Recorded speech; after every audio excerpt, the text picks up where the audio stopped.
छात्रों, आज हम ऑर्गेनिक केमिस्ट्री का अनसॉल्व्ड करवाएंगे और ये बीएससी पार्ट 1 का ऑर्गेनिक केमिस्ट्री का अनसॉल्व्ड होगा और ये लेक्चर 2 है। लेक्चर फर्स्ट जो है हो चुका है और अब मैंने आप लोगों की सुविधा के लिए ऐप भी बनवा लिया है। आप डिस्क्रिप्शन में दिए गए लिंक पर क्लिक करके ऐप के लिए डाउनलोड कर सकते हैं। अगर आपके लिए मेरे अनसॉल्व्ड की सभी वीडियोज़ प्राप्त करनी हैं तो आप हमारे मोबाइल नंबर हमारा है 9634959475 पर कांटेक्ट कर सकते हैं एवं अनसॉल्व्ड की सभी वीडियोज़ आप प्राप्त कर सकते हैं, क्योंकि हम आपके लिए 5 साल का अनसॉल्व्ड प्रोवाइड कराएंगे और उसी में आपके लिए पूरा पेपर मिल जाएगा।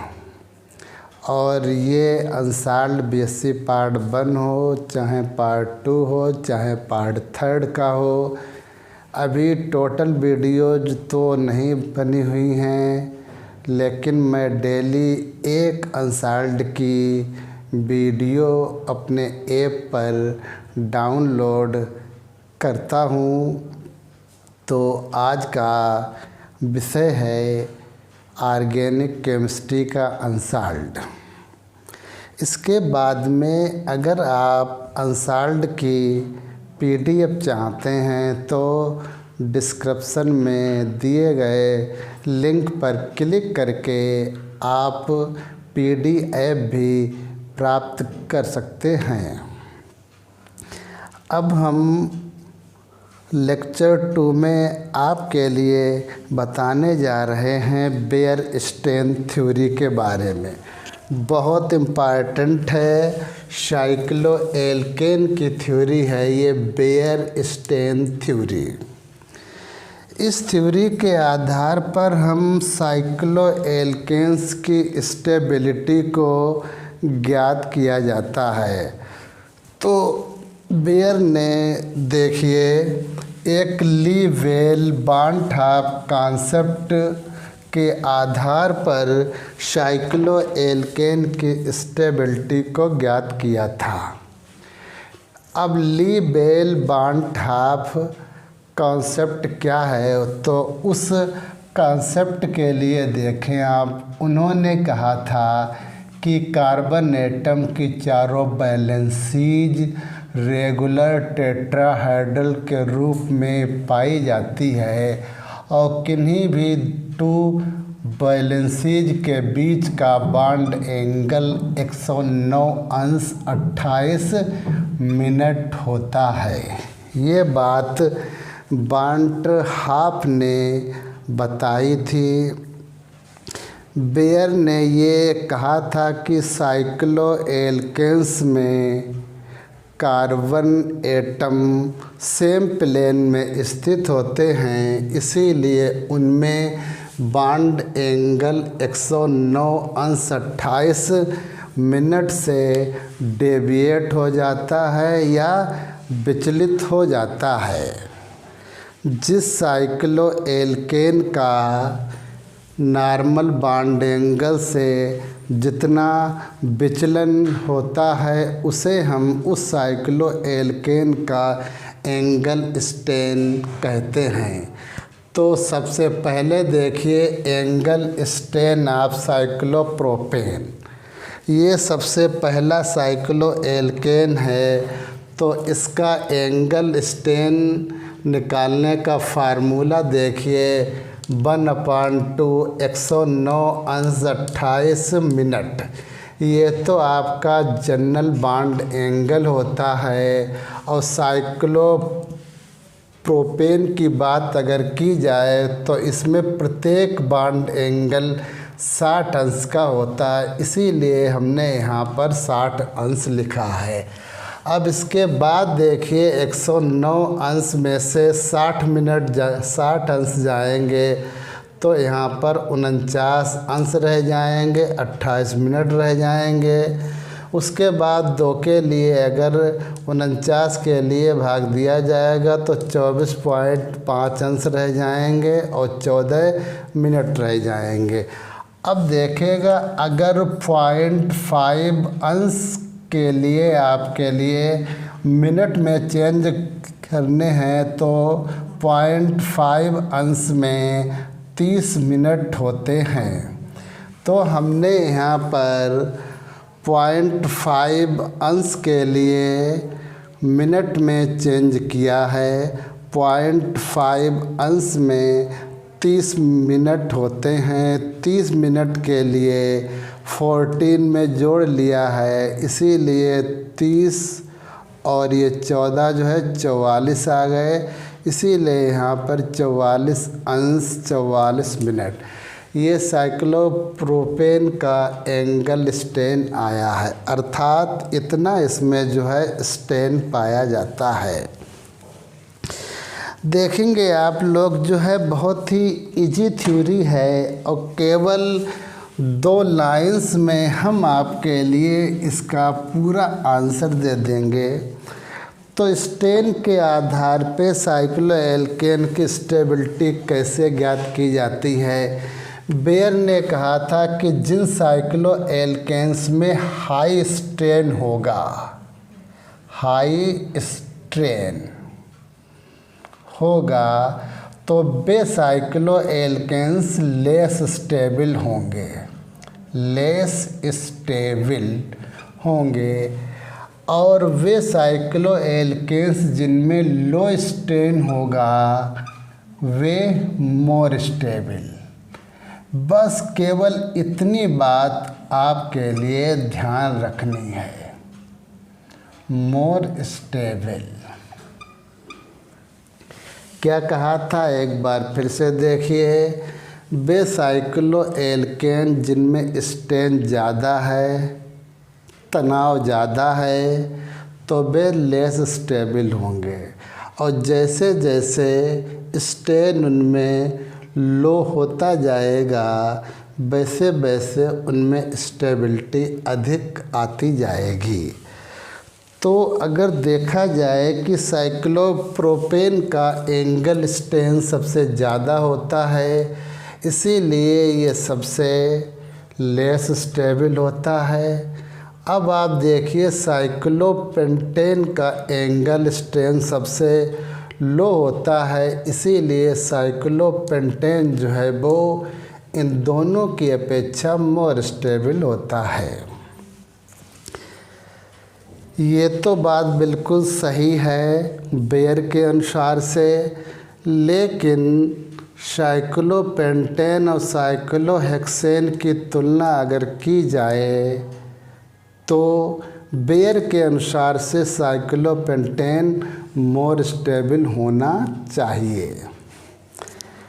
लेकिन यहाँ पर बेयर स्ट्रेन थ्योरी फेल हो रही है, अर्थात ओरिजिनल में साइक्लोहेक्सेन जो है वो साइक्लोपेंटेन की अपेक्षा मोर स्टेबल होता है। इस बात का आंसर बेयर के पास में नहीं था। कहने का अर्थ ये है कि बेयर के अनुसार से साइक्लोप्रोपेन, साइक्लोब्यूटेन, साइक्लोपेंटेन की स्टेबिलिटी को ज्ञात किया जाता है। इसके बाद के जो साइक्लोएल्केन्स हैं उनकी स्टेबिलिटी को ज्ञात नहीं किया जा सकता है। अगर हम बेयर स्ट्रेन थ्योरी की लिमिटेशंस की बात करें तो इसकी 2 लिमिटेशंस होती हैं। फर्स्ट देखिए लिमिटेशन क्या है। फर्स्ट तो लिमिटेशन ये है कि बेयर के अनुसार से साइक्लोहेक्सेन की स्टेबिलिटी के लिए ज्ञात नहीं किया जा सकता है। अब दूसरी अगर लिमिटेशन की बात की जाए तो दूसरी लिमिटेशन है, बेयर ने कहा था कि जितने अधिक कार्बन एटम होंगे उस साइक्लो एल्केन में एंगल स्ट्रेन उतना ज़्यादा होगा और उनका फार्मेशन पॉसिबल नहीं है। लेकिन एक साइंटिस्ट था रुजिका, उसने 34 कार्बन एटम तक के साइक्लो एल्केन का फार्मेशन किया। तो इसकी ये दो लिमिटेशंस हो गई हैं। तो ये पहला क्वेश्चन 2020 का कंप्लीट हो गया है। अब उसके बाद में आंसर नंबर 2 है और इसका फर्स्ट पार्ट है एलिमेंट ऑफ सिमेट्री। अब देखिए 3 टाइप की एलिमेंट्स ऑफ सिमेट्री होती है। बहुत इम्पॉर्टेंट टॉपिक है, बहुत बार पूछा गया है। तो फर्स्ट देखिए प्लेन ऑफ सिमेट्री, हिंदी में कहेंगे सममित तल क्या होता है। किसी मॉलिक्यूल का इमेजिन प्लेन या काल्पनिक तल जहाँ से मॉलिक्यूल को डिवाइड किया जाए तो हाफ पार्ट के एटम दूसरे हाफ पार्ट पर सुपर इम्पोज हो जाए। सुपर इम्पोज माने होता है अध्यारोपित हो जाएं, सुपर इम्पोज हो जाएं या हिंदी में अध्यारोपित हो जाए। तो ऐसा इमेजिन प्लेन के लिए हम प्लेन ऑफ सिमेट्री बोलेंगे। यहाँ पर देखिए ये मेजो टार्टेरिक एसिड है, यहाँ से अगर इसका पार्टीशन किया जाए तो ये H एटम यहाँ पर अध्यारोपित हो जाएगा, ये यहाँ पर आ जाएगा, ये यहाँ पर आ जाएगा, ये यहाँ पर आ जाएगा। तो ये आपका क्या हो गया, प्लेन ऑफ सिमेट्री। किसी मॉलिक्यूल का वो इमेजिन प्लेन जहाँ से मॉलिक्यूल को डिवाइड किया जाए तो उस मॉलिक्यूल का हाफ पार्ट दूसरे हाफ पार्ट पर सुपर इम्पोज हो जाए। तो ऐसे इमेजिन प्लेन के लिए हम प्लेन ऑफ सिमेट्री कहते हैं। दूसरा देखिएगा आप एक्सिस ऑफ सिमेट्री क्या होता है, सममित अक्ष क्या होता है। किसी मॉलिक्यूल के लिए हम किसी एक्सिस पर रोटेट करें और एक कंप्लीट साइकिल अगर वो पूरा करता है, और एक साइकिल आप जानते हैं 360 अंश में कंप्लीट हो पाता है। अगर एक साइकिल पूरा करने में वह अपनी ओरिजिनल स्टेट के लिए जितनी बार दोहराता है उसे उसका हम एक्सिस ऑफ सिमेट्री कहते हैं। अगर कोई मॉलिक्यूल 180 अंश घूमने के बाद में ही अपनी ओरिजिनल स्टेट के लिए पा लेता है तो इसका अर्थ ये होगा कि 360 घूमने पर वो अपनी ओरिजिनल स्टेट के लिए 2 बार प्राप्त कर लेगा। इसे हम डाई-एड एक्सिस बोलते हैं। अगर कोई मॉलिक्यूल 120 अंश घूमने के बाद में ही अपनी ओरिजिनल स्टेट में आ जाता है तो इसका क्या अर्थ होगा, 360 घूमने पर वो 3 बार अपनी ओरिजिनल स्टेट में आ पाएगा। यहाँ पर मैंने वाटर का एग्जाम्पल लिया है और ये डाई-एड एक्सिस में है, अर्थात 180 अंश घूमने के बाद में ही ये अपनी ओरिजिनल स्टेट के लिए पालेगा। इसीलिए 360 अंश में घूमने के बाद में आप देख रहे हैं एच बी इस साइड में आ जाएगा, एच ए इधर आ जाएगा। ये डाई-एड एक्सिस है, अर्थात 360 अंश घूमने पर ये 2 बार अपनी ओरिजिनल स्टेट के लिए दोहराएगा। उसके बाद में थर्ड है centre of symmetry. Centre of symmetry को हिंदी में सममित केंद्र बोलेंगे और इसकी डेफिनीशन क्या है, किसी मॉलिक्यूल का वह इमेजिन पॉइंट, काल्पनिक बिंदु, जहाँ से अगर सीधी लाइन खींची जाए तो उस पॉइंट से दोनों साइड में अपोजिट डायरेक्शन में दोनों ओर की लाइन की दूरी सेम होती है, तो उस पॉइंट के लिए हम सेंटर ऑफ सिमेट्री कहते हैं। इस बेंजीन में आप देखेंगे कि ये सेंटर ऑफ सिमेट्री है। अगर हम सीधी लाइन खींचेंगे तो इस पॉइंट की और यहाँ तक की दूरी और इस पॉइंट की यहाँ तक की दूरी सेम होगी। इसी टाइप से अगर हम ऐसी सीधी लाइन खींचें तो यहाँ से यहाँ तक की दूरी और यहाँ से यहाँ तक की दूरी जो है सेम होगी। ये आपका हो गया सेंटर ऑफ सिमेट्री।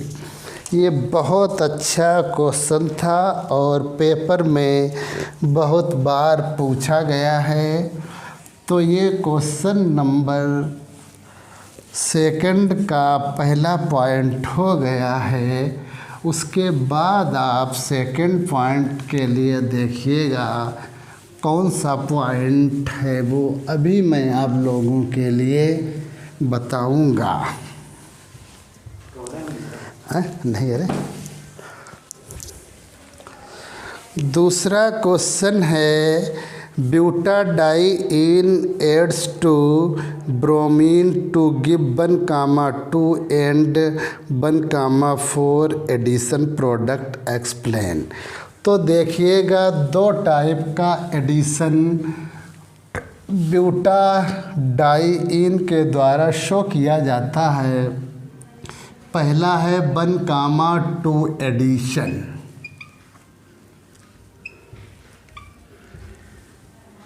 बहुत ध्यान से देखिए, फार्मूला ब्यूटाडाइइन का होता है CH single bond CH double bond CH2। ये ब्यूटाडाइइन है और इसमें हमें Br2 एटम ऐड करना है। ये Br एटम हो गया, मॉलिक्यूल एटम नहीं, ये मॉलिक्यूल हो गया है।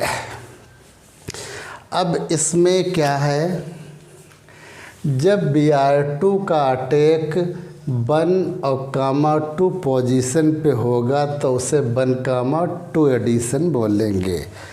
अब यहाँ पर देखिएगा Br2 जब टूटेगा तो एक Br पॉजिटिव बनेगा, एक Br नेगेटिव बनेगा। तो यहाँ पर Br पॉजिटिव जो है वो ये वाला बॉन्ड यहाँ पर आ जाएगा और इस वाले कार्बन से Br पॉजिटिव अटैच हो जाएगा और Br नेगेटिव जो है वो इस वाले कार्बन एटम से अटैच हो जाएगा। तो यहाँ पर देखिएगा आप, इस टाइप से ये प्रोडक्ट का फॉर्मेशन हो जाएगा। इसे हम 1,2 एडिशन बोलेंगे क्योंकि Br2 का अटैक 1 और 2 पे हुआ है। नॉमेनक्लेचर की बात की जाए तो 1 2 3 4, तो इसका नाम हो जाएगा 3,4 डाइब्रोमो ब्यूट 1इन। ये हो गया आपका 1,2 एडिशन। अब आप देखेंगे 1,4 एडिशन।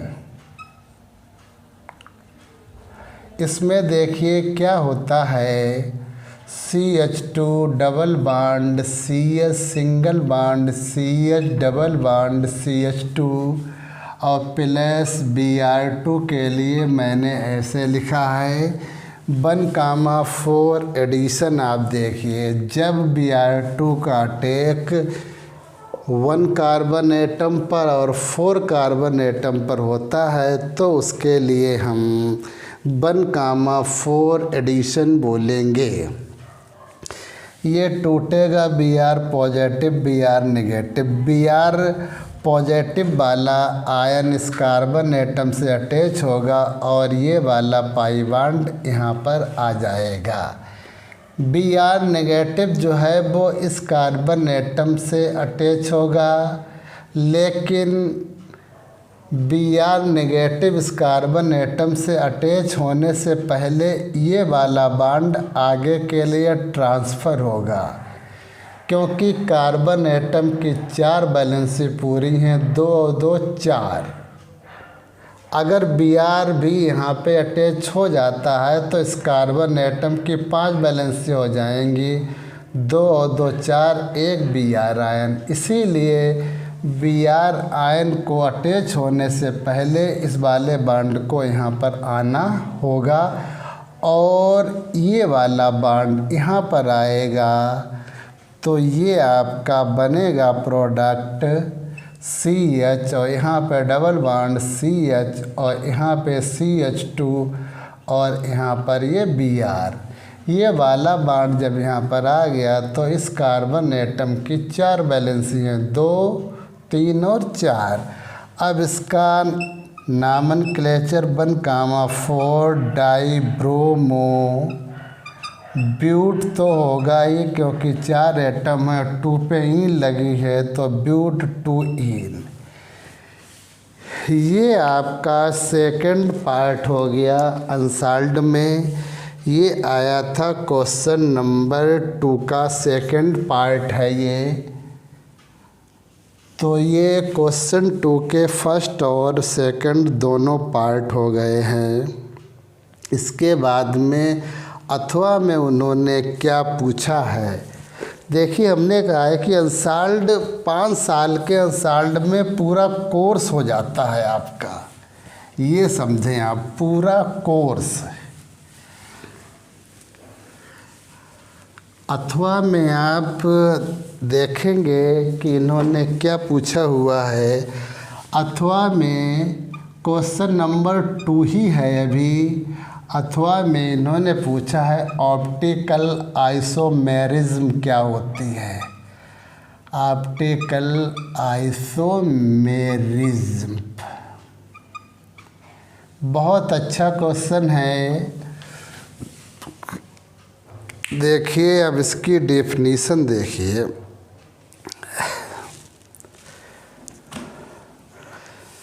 वे कंपाउंड जिनके फिजिकल एवं केमिकल प्रॉपर्टीज़ तो सेम होते हैं, लेकिन plane polarised light, plane polarised light, जिसे हम शॉर्ट फॉर्म में देखिएगा PPL बोलेंगे, क्योंकि ये कम से कम काफ़ी बार जो है इस टॉपिक में रिपीट होगा। तो हम प्लेन पोलराइज्ड लाइट की शॉर्ट फॉर्म हो गई PPL, हिंदी में कहते हैं समतल ध्रुवित प्रकाश। तो वे ऑर्गेनिक कंपाउंड जिनके फिजिकल केमिकल प्रॉपर्टीज़ तो सेम होते हैं, लेकिन उनका प्लेन पोलराइज्ड लाइट के प्रति बिहेव डिफरेंट होता है, ऐसे ऑर्गेनिक कंपाउंड्स के लिए हम ऑप्टिकल आइसोमर्स कहते हैं और उनकी इस फिनोमेना के लिए हम ऑप्टिकल आइसोमेरिज्म कहा जाता है। ऑप्टिकल आइसोमर्स फॉलोइंग टाइप के होते हैं। नंबर 1 है, देखिए डेक्स्ट्रो रोटेटरी। वे ऑप्टिकल आइसोमर्स जो PPL के लिए क्लॉकवाइज डायरेक्शन में रोटेट करते हैं, उन्हें हम डेक्स्ट्रो रोटेटरी कहते हैं।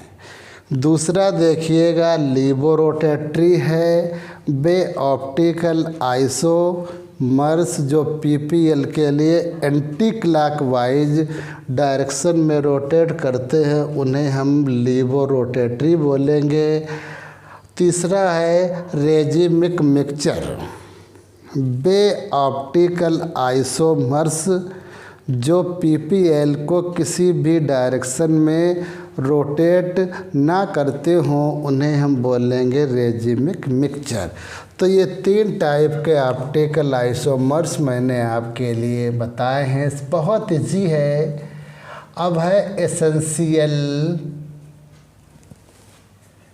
कंडीशंस फॉर ऑप्टिकल आइसोमर्स, अर्थात ऑप्टिकल आइसोमर्स के लिए कौन कौन सी आवश्यक कंडीशन है। केवल एक कंडीशन आवश्यक है, वे ऑर्गेनिक कंपाउंड जिनमें कम से कम एक एसाइमेट्रिक कार्बन एटम होता है तो वे ऑप्टिकली एक्टिव होते हैं। एसाइमेट्रिक कार्बन एटम के लिए हिंदी में असमित कार्बन एटम कहते हैं। एग्जाम्पल आप देखिए CABDE, ये जनरल एग्जाम्पल हैं। देखिए A है, B है, D है, E है। ये सेंट्रल कार्बन एटम से 4 डिफरेंट ग्रुप अटैच हैं, तो इस कार्बन एटम को क्या बोलेंगे, एसाइमेट्रिक कार्बन एटम या असमित कार्बन एटम। तो ये वाला मॉलिक्यूल ऑप्टिकली एक्टिव होगा, लेकिन एक बात है, ये असमित कार्बन एटम के साथ साथ में कोई भी उसमें एलिमेंट्स ऑफ सिमेट्री ना हो, ना तो उसमें प्लेन ऑफ सिमेट्री हो, ना एक्सिस ऑफ सिमेट्री हो, ना सेंटर ऑफ सिमेट्री हो, तब ऐसे मॉलिक्यूल ऑप्टिकली एक्टिव होंगे। तो ये भी हो गया है। उसके बाद में आप देखेंगे इन्होंने क्वेश्चन में पूछा है optical isomerism in lactic acid. तो ये देखिए इन्होंने पूछा optical isomerism in lactic acid. ये देखें आप जो है लैक्टिक एसिड में एसाइमेट्रिक कार्बन एटम एक होता है केवल, और इसके 3 आइसोमर्स होते हैं। पहला है डेक्स्ट्रो लैक्टिक एसिड, दूसरा होता है लीवो लैक्टिक एसिड, और तीसरा होता है, ये C पॉइंट है, तीसरा आपका होता है रेजिमिक लैक्टिक एसिड। अब आप ये देखेंगे ये डेक्स्ट्रो लैक्टिक एसिड का एग्जाम्पल है। इसके बारे में थोड़ी सी थ्योरी देख लीजिए। डेक्स्ट्रो लैक्टिक एसिड PPL के लिए क्लॉकवाइज डायरेक्शन में रोटेट करते हैं और ये ऑप्टिकली एक्टिव होते हैं। ये देख रहे हैं आप क्लॉकवाइज डायरेक्शन में रोटेट हो रहे हैं, और इनका MP एंड BP भी आपके लिए ध्यान रखना होगा, ठीक है। इसी टाइप से लीवोलैक्टिक एसिड है, इसके बारे में एक्सप्लेन करना होगा आपके लिए कि लीवोलैक्टिक एसिड PPL को एंटी क्लॉकवाइज डायरेक्शन में रोटेट करते हैं। देखिएगा ये एंटी क्लॉकवाइज हो गया और बीच में ये मिरर रखा हुआ है, तो ये आपका हो गया है लीवोलैक्टिक एसिड। इसके बाद में रेजिमिक लैक्टिक एसिड की बात अगर की जाए तो आप देखेंगे मैं इसी में रेजिमिक लैक्टिक एसिड भी इसी में बना दूंगा। इन दोनों का मिक्सचर जो है वो रेजिमिक लैक्टिक एसिड बोला जाएगा। रेजिमिक लैक्टिक एसिड, इन दोनों का मिक्सचर, इसमें डेक्स्ट्रो फार्म भी है और लीवो फार्म भी है। तो रेजिमिक लैक्टिक एसिड PPL को किसी भी डायरेक्शन में रोटेट नहीं करता है और इसका स्पेसिफिक रोटेशन की वैल्यू 0 होती है क्योंकि इसमें एक्सटर्नल कंपनसेशन पाया जाता है। एक्सटर्नल कंपनसेशन क्या होता है? बाहरी प्रतिकारिता। बाहरी प्रतिकारिता क्या होती है? जब एक मॉलिक्यूल दाईं ओर घूमता है, एक मॉलिक्यूल बाईं ओर घूमता है, तो रिजल्टेंट स्पेसिफिक रोटेशन की वैल्यू 0 हो जाती है। इसे हम एक्सटर्नल कंपनसेशन बोलते हैं। तो आज के लिए छात्रों केवल इतना ही। हम आपके लिए डेली एक अनसॉल्व्ड की वीडियो बनाएंगे और आखिर में मैं कहता हूं कि आप हमारी वीडियो के लिए अधिक से अधिक शेयर करें और हमारे चैनल के लिए सब्सक्राइब करें।